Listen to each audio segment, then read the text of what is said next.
ना इधर ना उधर, सीधे मुद्दे पर नजर। क्या है आज की खबर? आप देखना शुरू कर चुके हैं न्यूज़ 18 आपके पुनीत के साथ।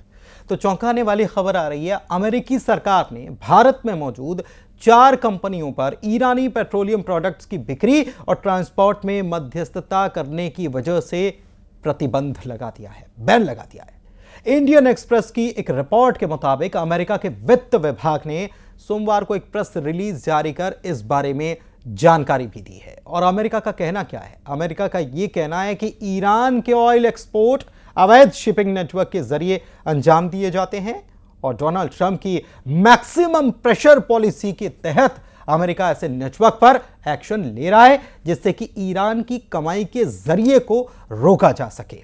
दरअसल डोनाल्ड ट्रंप ने हाल ही में एक एग्जीक्यूटिव ऑर्डर पर दस्तखत किए थे और ईरान के खिलाफ अधिकतम दबाव अभियान को फिर से लागू किया था। इसके तहत ईरान पर सख्त आर्थिक प्रतिबंध लगाए गए हैं, खासतौर पर उसके तेल एक्सपोर्ट को निशाना बनाने के आदेश दिए गए हैं।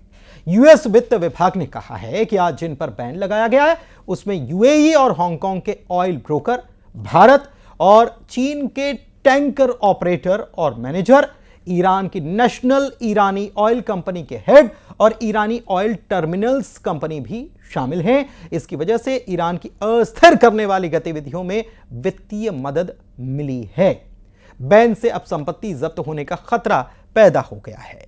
लेकिन इससे पहले हम आपको यह बता देते हैं कि आखिर अमेरिका की तरफ से क्यों ऐसा किया जा रहा है। दरअसल अमेरिका का यह मानना है कि मिडिल ईस्ट में जो भी हालात बन रहे हैं उस सब का जिम्मेदार ईरान है, क्योंकि ईरान ही हिजबुल्लाह को पैसा मुहैया कराता है, हथियार मुहैया कराता है। ईरान ही हमास को हथियार और पैसा मुहैया कराता है और ईरान ही यमन में बैठे हूती विद्रोहियों को भी मदद पहुंचाता है। और अगर ईरान के ऊपर ऐसे प्रतिबंध लगा दिए जाएं तो इन लोगों को मदद मिलनी बंद हो जाएगी। दरअसल अमेरिका यह भी चाहता है ईरान से कि ईरान अपना न्यूक्लियर प्रोग्राम या न्यूक्लियर हथियार बनाने का जो प्रोग्राम है उसको रोक दे। हालांकि ईरान कह रहा है कि हम ऐसा कुछ नहीं कर रहे हैं। आपको बता दें कि पूरी दुनिया में जो भी परमाणु शक्ति संपन्न देश हैं, परमाणु हथियार से संपन्न देश हैं, उसमें ईरान का नाम कहीं नहीं है, क्योंकि ईरान के पास आधिकारिक रूप से एक भी परमाणु हथियार मौजूद नहीं है। चिंता इजराइल की भी यही है कि अगर ईरान के पास इस प्रकार के हथियार मुहैया हो जाते हैं तो ये उसके लिए घातक होगा और ईरान कभी भी उन पर हमला कर सकता है। और इसीलिए अमेरिका ने एक डील की थी और ये डील हुई थी जब अमेरिका के राष्ट्रपति बराक ओबामा थे, तब 2016 में डील हुई थी। लेकिन 2018 में जब ट्रंप की वापसी हुई तो ट्रंप ने इस डील को रद्द करने का काम किया था और कहा था कि यह बेकार की डील है। लेकिन अब ट्रंप वापस वही डील चाहते हैं और इसके लिए ईरान पर बहुत जबरदस्त दबाव बनाने की कोशिश उनकी तरफ से की जा रही है। और ईरान की तरफ से कहा गया है कि आप कुछ भी कर लीजिए, आप अगर हमें डराएंगे, धमकाएंगे तो यह संभव नहीं है कि हम आपकी बातों में आ जाएं और दबाव में हम काम कर पाएं। अब हो क्या सकता है? हो यह सकता है कि बैन से संपत्ति जब्त होने का खतरा हो रहा है। दरअसल जिस कंपनियां देश पर बैन लगाया जाता है उसके प्रतिबंध लगाने वाले देश के साथ आर्थिक संबंध सीमित या फिर पूरी तरह से खत्म हो जाते हैं। प्रतिबंध में इंपोर्ट एक्सपोर्ट को रोकना, संपत्तियों को फ्रीज कर देना या जब्त कर लेना, किसी देश या देशों के संगठन के बैंकिंग सिस्टम को बैन करने जैसी एक्टिविटी भी शामिल है। फॉरेन रिलेशन काउंसिल के मुताबिक बैन का दायरा काफी विस्तृत बड़ा हो सकता है, जिसमें बैन किए गए देश के साथ किसी भी तरह की कमर्शियल एक्टिविटी पर रोक लगाई जा सकती है। इसके अलावा किसी खास इंसान या कंपनी को भी टारगेट करके बैन लगाए जा सकते हैं। जैसे अमेरिका ने ईरान, नॉर्थ कोरिया, चीन समेत कई देशों पर प्रतिबंध लगा के रखे हैं। यूक्रेन युद्ध छिड़ने के बाद रूस पर दुनिया में सबसे ज्यादा प्रतिबंध लगाए गए।